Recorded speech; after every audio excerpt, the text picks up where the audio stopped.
Hello students, आज हम करेंगे chapter number 23 the halving principle section 2।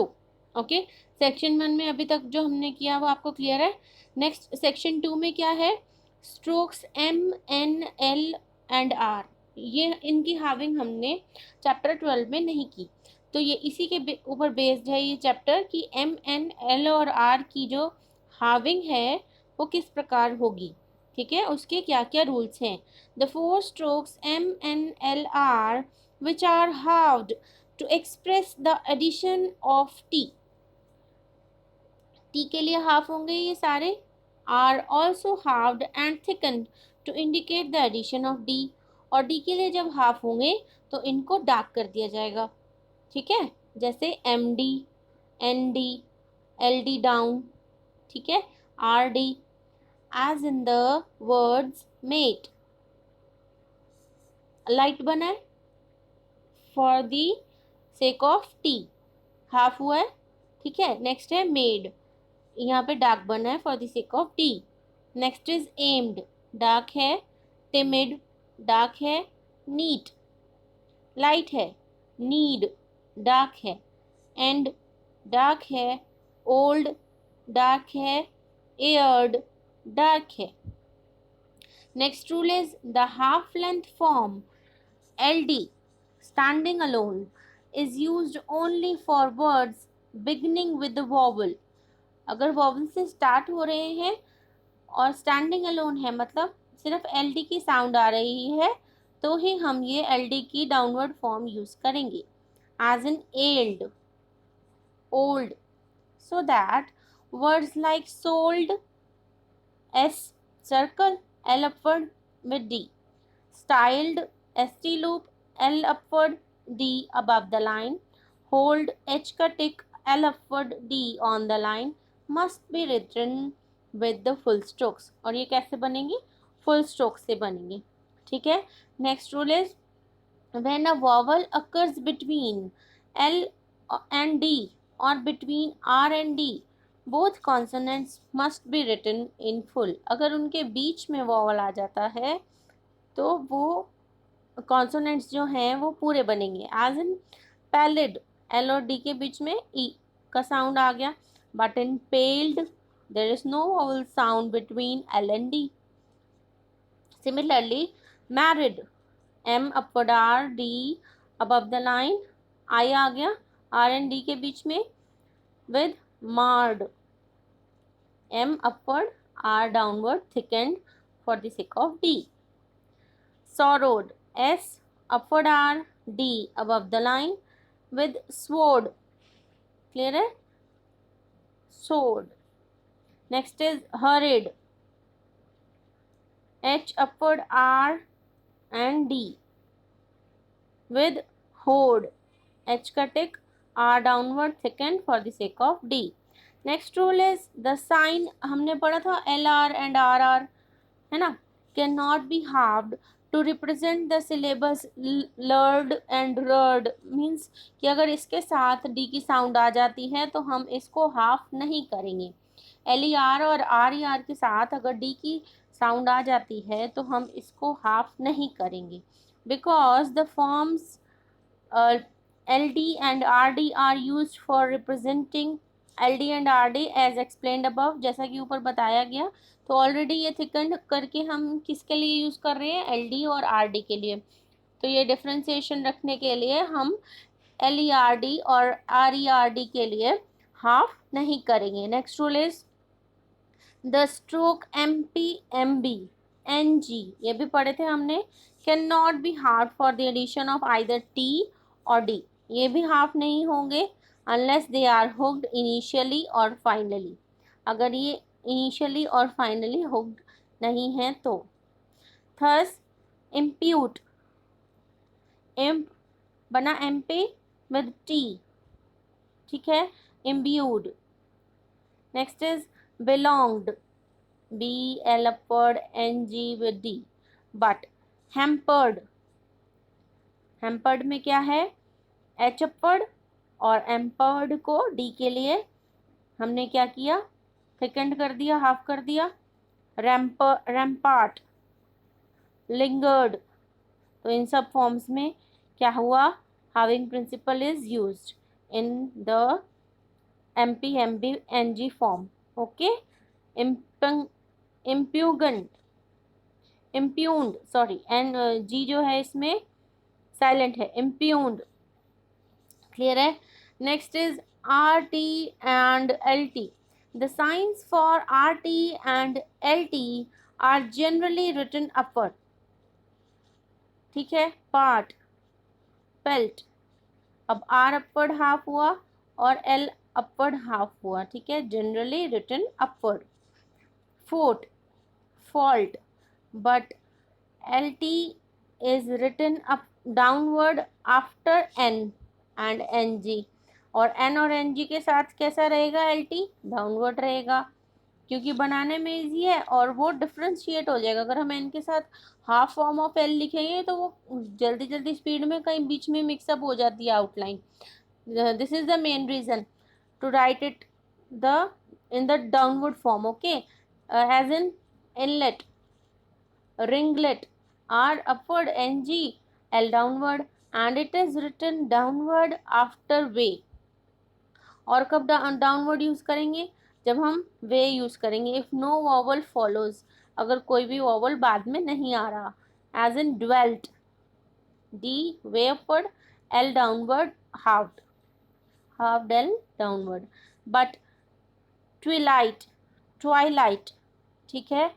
ट्वाई, T way and light आया ना L के बाद, तो लेकिन ड्वेल्ट में नहीं था, कोई भी L के बाद साउंड नहीं था, इसलिए उसको हमने डाउनवर्ड यूज किया. इसमें L के बाद I का डिफ्थोंग था, इसलिए हमने इसको यहाँ पे L अपवर्ड फॉर्म यूज किया. Next rule is the light sign array may be RT may be used for RD when it is not convenient to write downward form. ठीक है. जहाँ लिखना आसान ना हो वहाँ हम RT भी यूज कर सकते हैं. As in lord. ठीक है. कलर्ड. RD लिखना पॉसिबल नहीं हो रहा यहाँ पे, मतलब हम thickened form of downward R बनाएं तो यहाँ पे ये ज़्यादा बेटर ऑप्शन है कि हम upward form of R half half करके लिखें. वो डिस्टिंक्ट हो पा रहा है, अलग से दिख पा रहा है कि R हाफ है. Lord, coloured, cordage. क्लियर है. Preferred. Next rule is after the शन हुक, ST, ये क्या किया, S को छोटा कर दिया. मे बी रिटन डाउनवर्ड और अपवर्ड. और बोलते हैं कि इसको अपवर्ड भी लिख सकते हैं, डाउनवर्ड भी लिख सकते हैं. As in fractionist. अब जिस तरफ को शन हुक आएगा उसी तरफ को ST हाफ फॉर्म में बन जाएगा. Next is progressionist. अब शन ऊपर आया तो ST अपवर्ड फॉर्म में बन गया. ठीक है. Next is joining of strokes of unequal length. The halving principle may be applied to words like afford, named, where the difference of thickness shows the inequality of length. अब यहाँ पे हम easily इसको डिफर कर पा रहे हैं कि हाँ यहाँ पे R जो है वो थिकन किया तो हाफ है, अगर हम लाइट लिखेंगे तो वो थिकन नहीं कर पाते. एज इन नेम्ड, कि यहाँ पर M बना हुआ है थिकन और वो हाफ भी है. ठीक है. Inequality of length, but in other cases two strokes of unequal length must not be joined unless there is an angle at a point of junction. जब तक उनमें एक एंगल नहीं बनता तब तक हम उनको हाफ नहीं करते, क्योंकि उनमें पता ही नहीं चलता कि हाफ हाफ आउटलाइन लिखी है साथ में क्या है, तो उसको हम हाफ नहीं करते. एज इन कुक्ड, डबल किया आया फिर डी आया. ठीक है. नेक्स्ट लुक्ड, L के फिर D. नेक्स्ट इज प्रोब्ड, पर another P with D. Minute, MNT. Fact है ना. अब F के साथ के हाफ करेंगे तो पता ही नहीं लगेगा कि के हाफ लगाया भी हुआ F के साथ. तो ऐसी आउटलाइंस में हम पूरा बनाएंगे. FKT must therefore be written with full length strokes. Clear है. Next is half sized T or D is always disjoint when immediately following the strokes T और D. अब T और D तो बहुत मतलब स्ट्रोक्स जो हैं वो यूज होते हैं, तो इसका कैसे यूज करेंगे? एटीट्यूड, मतलब एटी आ गया, पहले टी आ गया, नेक्स्ट जो टी है वो डी के लिए हाफ हुआ with diphthong, with the joining of diphthong, एक टी अबव द लाइन, उसके साथ डिसजॉइनिंग में another T half for D with U diphthong. Clear है? नेक्स्ट इज ट्रीटेड, ट्री लिखा थ्रू द लाइन, उसके साथ disjoined T half for D. ठीक है? नेक्स्ट इज ड्रेडेड, ड्रे लिखा on the line, D half for another D disjoined with it. Next is credited, कर D on the line, cred हो गया, ited T half for D disjoint with it. Next is the half sized stroke is also disjoint in some other cases. half sized strokes भी हम बहुत सारे ऐसे cases में disjoint करके लिख सकते हैं. as in aptness, ठीक है, apt लिखा उसके साथ ness, tightness, tight लिखा उसके साथ ness, disjoint form में. hesitatingly, hesitate लिखा, ingly disjoint. Clear है? Next is past tense, tenses. The past tenses TED or DED is always indicated by half length T or D respectively, as in parted. Clear है? हमने ऊपर part में क्या किया था? P था, R हाफ कर दिया था. अब इसमें क्या है? T को हाफ करेंगे D के लिए. ठीक है? P upward R, T half for D. Next is braided, बर पूरा on the line, D half for another D. Coated, K पूरा, T half for another D, मतलब T half for D. Graded, गर पूरा, D half for another D on the line. Clear है?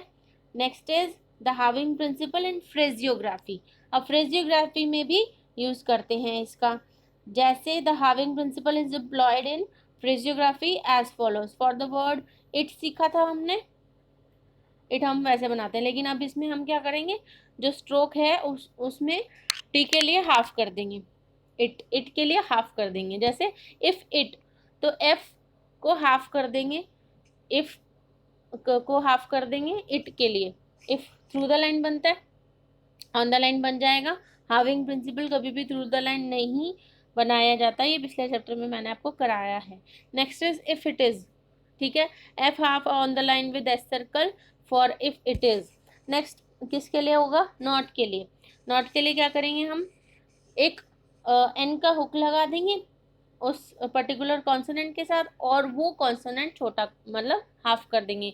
As in I am not, I का tick, M half for T with N hook of not. Clear है? I का tick, M half for T and N hook for not, N hook for N and T half किया, M half किया for T. Clear है? Next is you may not, you on the line, M half for T and N का hook, you may not. Easy है? Clear है? Next is I will not, I का tick, will upward, half for T and N का hook. Word, और फिर C part क्या है? Word और वुड दोनों के लिए करेंगे. कैसे? वे हाफ. तो दिस वर्ड, दिस पूरा बनाया, उसके साथ वर्ड क्या हो गया? ज्वाइनिंग हो गई, तो ये क्या बन गया? This word. We would be, we पूरा, another way half for would and B on the line for we would be. Next the part is in phrases like at all times. अब ये कैसे बना? एट ऑल हम above the line बनाते हैं. अब यहाँ पे टल हमने किसके लिए हाफ किया? एट ऑल बन गया, और नेक्स्ट टाइम्स का जो टी आया उसके लिए हमने टल हाफ कर दिया, उसके साथ एम विद एस सर्कल लगा दिया. समझ रहे हो? टल हाफ्ड फॉर टाइम्स का टी है, और M with S circle at all times above the line. Next is able to make. Similarly, able to happen on the line and make, joining with it make. तो next is ये क्या है? Exercise 87 88 जिसकी आपको dictation मिल जाएगी exercise 89 and 90 की next video में। तो अभी आज हम करेंगे इस चैप्टर के ग्रामर के with n hook halved above the line for cannot, j with n hook halved above the line for gentleman, same outline on the line for gentlemen, clear है। next per halved above the line for particular, same outline on the line for opportunity, chal halved for on above the line for child, bull halved on the line for build or building, tull half on the line for told, tur half above the line for tried, same outline on the line for trade, toward, ठीक है। next is same outline with the circle on the line for towards, and thickened halved above the line for hand, same outline on the line for under. So this is the chapter number 13. इसकी summary आ गई है कि इस chapter में हमने अभी तक क्या पढ़ा। The four strokes M, N, L, R halved and thickened for the addition of D, ठीक है। The thickened form LR and RR are not used if a vowel comes between LD and RD. Sorry, thickened forms of LD and RD are not used if a vowel comes between LD and RD. Clear है, इनके बीच में अगर vowel आ जाता है तो हम ये halving principal use नहीं करते। LER and RER are never halved. MP and NG may be halved when initially or finally hooked. Clear है। Next is RT is generally written upward. LT is written upward except after NG. After way, LT is written downward if no vowels L. No vowel follows L.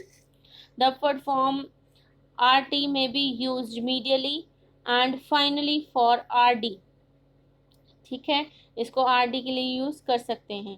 The half length ST may be written upward or downward after शन, after hook शन, ठीक है। The two strokes of unequal length must not be joined unless there is an angle at the point of junction, or unless in the case of curves the difference of thickness clearly shows the inequality of length. Next is half size T or D is always disjoint when immediately following the strokes T or D.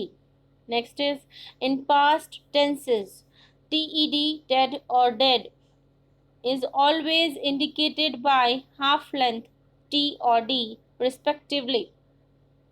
Next is the halving principle is used in phraseography to represent the words it, not, word and would. Clear है। So this is the chapter number 13 halving principle section number 2, ठीक है। अगर आपको कोई भी problem हो, कोई भी क्वेरी हो, कोई भी क्वेश्चन पूछना हो तो आप कमेंट सेक्शन में कमेंट करके पूछ सकते हैं। Thank you students.